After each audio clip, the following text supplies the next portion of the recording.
എല്ലാവർക്കും നമസ്കാരം. Big boss ന്യൂസിലേക്ക് സ്വാഗതം. നമ്മളെല്ലാ ബിഗ് ബോസ് സീസണും എടുത്തു നോക്കുമ്പോൾ നമ്മൾ പ്രതീക്ഷിക്കുന്ന ചില ആളുകൾ ഹൗസിനുള്ളിലേക്ക് കടന്നു വന്നു കഴിഞ്ഞാൽ പലതും ഉണ്ടാക്കുമെന്ന് നമ്മൾ പ്രതീക്ഷിക്കും. പ്രേക്ഷകരുടെ ഭാഗത്തു നിന്ന് ഒരുപാട് പ്രതീക്ഷകൾ ഉണ്ടായിരിക്കും. പക്ഷേ ഈ പ്രതീക്ഷകളെല്ലാം ചിലപ്പോഴൊക്കെ അസ്തമിച്ചു പോകുന്ന രീതിയിലേക്ക് ബിഗ് ബോസ് പല രീതിയിലും പോയിട്ടുണ്ട്.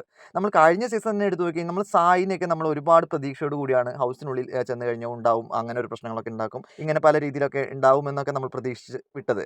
പക്ഷേ സായി അവിടെ വന്നപ്പോൾ എന്തുണ്ടായത്, അത് നമ്മുടെ ജാസ്മിനെ കൂടെ നിന്ന് ജാസ്മിനെ സപ്പോർട്ട് ചെയ്തുകൊണ്ട് നിൽക്കുന്ന ഒരു വാഴയായി മാറുന്ന രീതിയിലേക്കാണ് നമ്മൾ കണ്ടത്. അതേപോലെ തന്നെ നമ്മുടെ രേണുസുതിയെ പറ്റിയാണ് ഞാനിപ്പോൾ ഈ പറയുന്നത്. രേണുസുതി ഹൗസിനുള്ളിൽ വന്നതിന് ശേഷം ഇതുവരെയ്ക്കും ഇപ്പോൾ 2 ദിവസമായിട്ടുള്ളൂ, പക്ഷേ ഇനിയുള്ള ദിവസങ്ങൾ എന്താവുമെന്ന് പറയാൻ പറ്റില്ല.